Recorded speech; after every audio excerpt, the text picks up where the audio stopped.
In this Golf Smart Insight, we're going to talk about supination. So there's been a lot of talk in the Facebook chat rooms about the importance of supination, and so I thought I'd make a quick video to kind of help clarify what the heck we're talking about when we're talking about supination. So as an easy 3D, I've got some pens rubber banded to my forearm. So they kind of look like so. Now if I have my arm straight out in front of me or off to my side, this is essentially where we digitize when we are looking at 3D graphs of supination. Now you can see that these two pens are roughly parallel to each other. This would be my neutral. So when I supinate, I'm going to have the black pen or my wrist pen pointed off to the right of the red pen or my elbow pen. This is supination. If I was to rotate palm down, just like so, the black pen is pointing off to the left of my red pen from my perspective. This would be pronation. So anytime the black pen is pointed to the right of the red pen, that's going to be supination, which means this is open chain. I could also do this. So if I do that, the black pen is now pointing to the right of the red pen. I just supinated about the same amount as when I did it here. So that's closed chain supination, that's closed chain pronation, where basically my wrist is not moving and my elbow is. So it's not quite as easy as it appears because you have to look at where the elbow and the wrist are in relationship to each other to see how much supination has happened.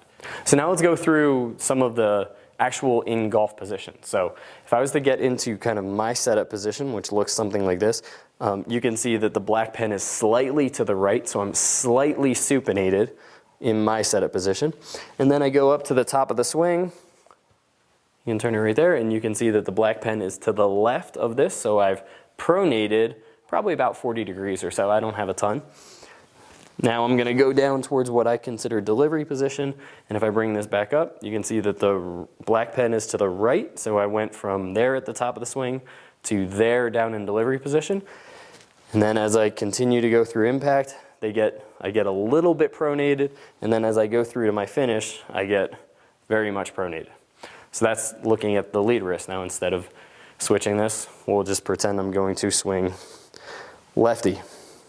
So there's a kind of a wide range of where this pronation, supination, but a lot of guys are a little bit supinated because that lead elbow is going to be pointing in the direction of the target instead of in towards me. So there I'm slightly supinated. Go up towards the top of the swing. I've clearly pronated. It's pointing off to the left. Then as I come down, I'm much more pronated than I was at setup.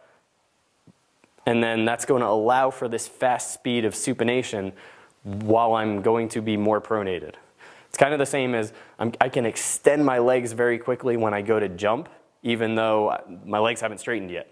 So when we come down into this position, if I'm in good delivery position, my body's in the right position, I've got good abduction of this trail arm, or adduction of this trail arm, sorry, that's going to allow me to supinate and not have the club face get too closed or have the path go too far left. So it allows me to have a good shallow angle of attack as well as to really extend those arms through the shot, which gives me a very wide arc width, which helps with my consistency.